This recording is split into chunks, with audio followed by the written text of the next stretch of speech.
Two SRites conquer Africa's highest peak, Mount Kilimanjaro.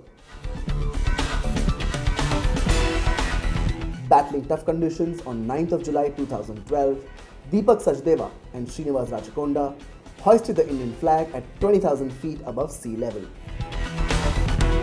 What went through their minds? What were the challenges they had to overcome? What are their learnings? It's time to meet the two daredevils.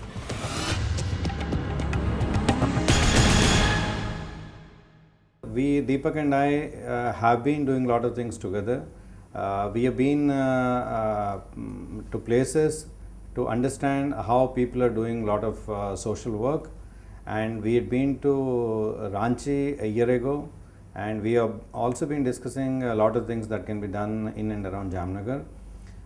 Then this idea, we were having a conversation with Mr. Simon Murray, who is the chairman of Glencore, who is also on the board of Essar Oil, and he's an adventurer. And while we are talking to him, we started discussing with him on his adventures. Then I started talking to him about my visit to Everest Base Camp, Kala Patthar. So, and we were quite impressed by what he has accomplished. And then I asked him the question, do you think I can do Kilimanjaro? And he said that I should do it. And the same way he visited Deepak in his terminal, and Deepak also talked to him about the same subject. And he has been one of the biggest motivators for us to do this trek. And on top of it, Deepak, don't you think we wanted to challenge our own selves? Definitely. For me, it was mostly treading the unknown, and I was totally charged up. Yes, I wanted to do something. It was a long time since I took a break, and I wanted to do something different. And yes, I've been in touch with Mr. Simon, and we exchanged a lot of mails. So, yes, you're right.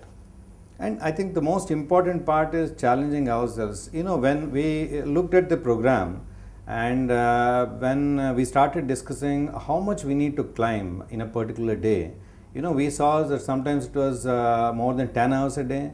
And on the last day, we were talking about doing something like 15 hours. 15 hours. And I mean, we were really wondering whether we can do it more than Deepak. It is me. I'm at least 8 years elder than him, and much less fitter.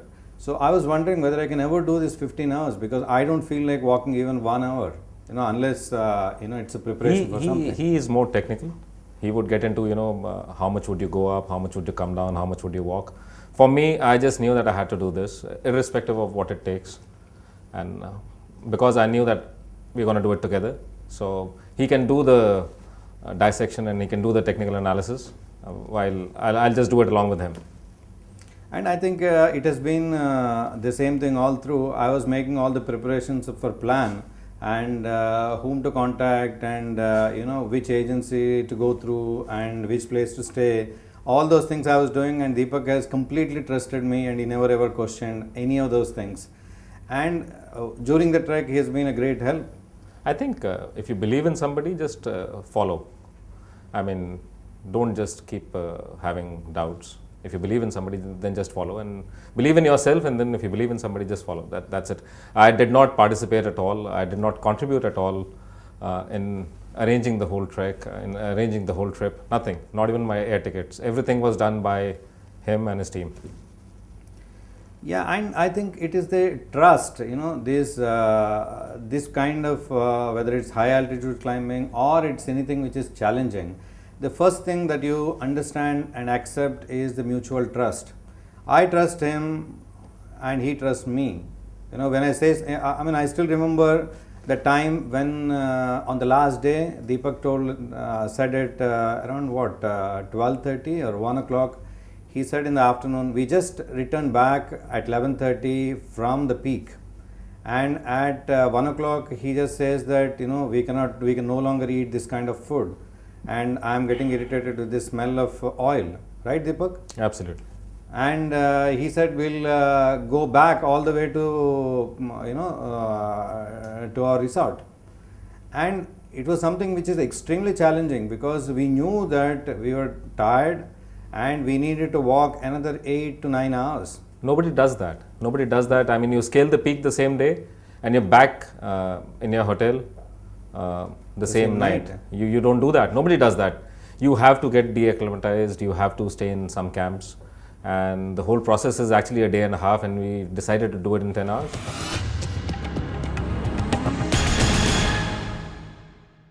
I get involved in a lot of physical activities. I play squash, I go for runs. So I just controlled my diet, and I just kept on working on that. Nothing in particular as such, nothing for the high altitude. From my side, yes, I did prepare for it, but not very consistently. And I had done this high altitude climbing earlier, maybe in 2001 and 2003 I had done. So I knew that I needed to build some stamina. So I was actually carrying 10 kgs of weight and going up and down a staircase of 20 stairs. And then I was also doing a walk for an hour, and then going to the gym and going to the swimming. I used to do it from morning 4 to 7, but I was not consistent. In retrospect, I feel that I should have been more consistent. But so I think you did your share of weight carrying here itself. Yeah, So you're you right. decided not to carry it there. Okay. No, for me, nothing in particular except stamina building, and I maintained that. A lot of running, a lot of cycling. In fact, I picked up the cycle 4:30 in the morning, and I reached the refinery at 7:30. So I've been cycling 40, 50, 60 kilometers. That's it. And he says, that's it. In fact, I've not even been to a mountain for a holiday. I've not been to the typicals of Shimlas and Nainitals and Masuris. And I think probably that was the reason, one of the reasons why I wanted to do this, because I'd never done this before and I wanted to explore the unknown. So basically it was that. And then of course there was a lot of trust in whatever he whatever he was telling us to do, and we did that. We just followed him. I think, I many times feel that if you set a very high target, it becomes very difficult on you individually. So I was telling myself every day that I needed to just reach the next camp and nothing more than that. And my focus was exactly on reaching the next camp. And I think during the trek, Deepak told me that he has Indian flag and SR flag. And the moment he said, I was pretty motivated that I need to reach the peak. For me, I'd seen the peak from the aircraft, and I knew that I had to reach there. It was not camp to camp. I had set my eyes on the peak and I wanted to reach there. I was very sure that I'm going to reach, and I was doubly sure that I'm going to take you along.